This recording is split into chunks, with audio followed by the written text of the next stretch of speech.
Segment tonight, we take a look at catfish in a way you've probably never seen before. Catfish producers would love to get their product in the fast food industry, but up to this point have only done so with limited success. Researchers at Mississippi State University, though, believe they may have come up with an idea that might appeal to fast food fish fans. And as Ralph Brassett found out, the recipe calls for an old idea, a new idea, and a lot of convenience. The catfish industry is always looking for new ways to increase consumption of its products, and so is the Food Science Department at Mississippi State University. Graduate student George Abide has been working for almost a year on what just might turn out to be a new and quick Mississippi custom. Hush puppies and catfish, an old Southern tradition, but with a very new twist because it's on a stick. Food scientists are trying to get catfish into the fast food industry. Growing up in Mississippi, I've always had catfish and hush puppies together, and the thought of eating one without the other is just kind of foreign to me. So I wanted a way that we could combine catfish and hush puppies and also make the product very easy to eat for people that were walking or driving. Currently, much of the catfish processed is underutilized. Catfish on a stick, or a fish and stick as George calls it, might be part of the answer to that problem. With that in mind, we think that there's going to be some pieces of fish that are not going to be fully utilized.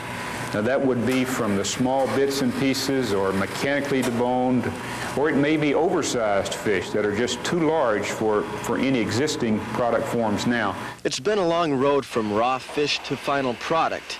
George has worked hard getting the fish into stick form and still keeping that flaky texture. And the perfect hush puppy batter took a good bit of work as well.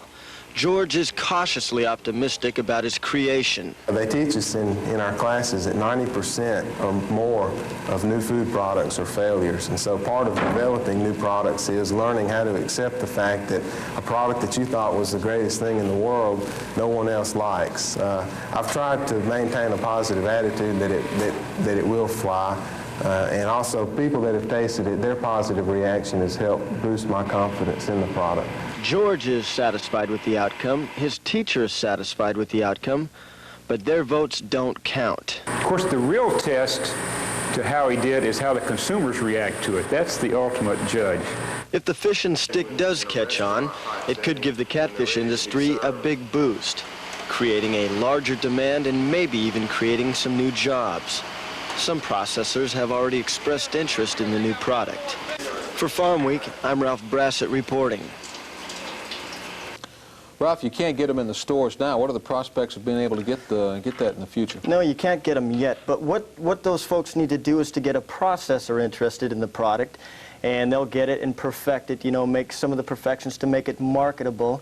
And the folks up there told me it wouldn't be a big expensive thing. The capital expenditure is already there. If they have the equipment, they're producing other fish products, they could just kind of pick this up and probably run with it. Looks like it's a couple years down the road, maybe. A couple years, all right. How did it taste, by the way? Well, let me tell you, it was 10:30 in the morning, not quite lunchtime, but it was excellent.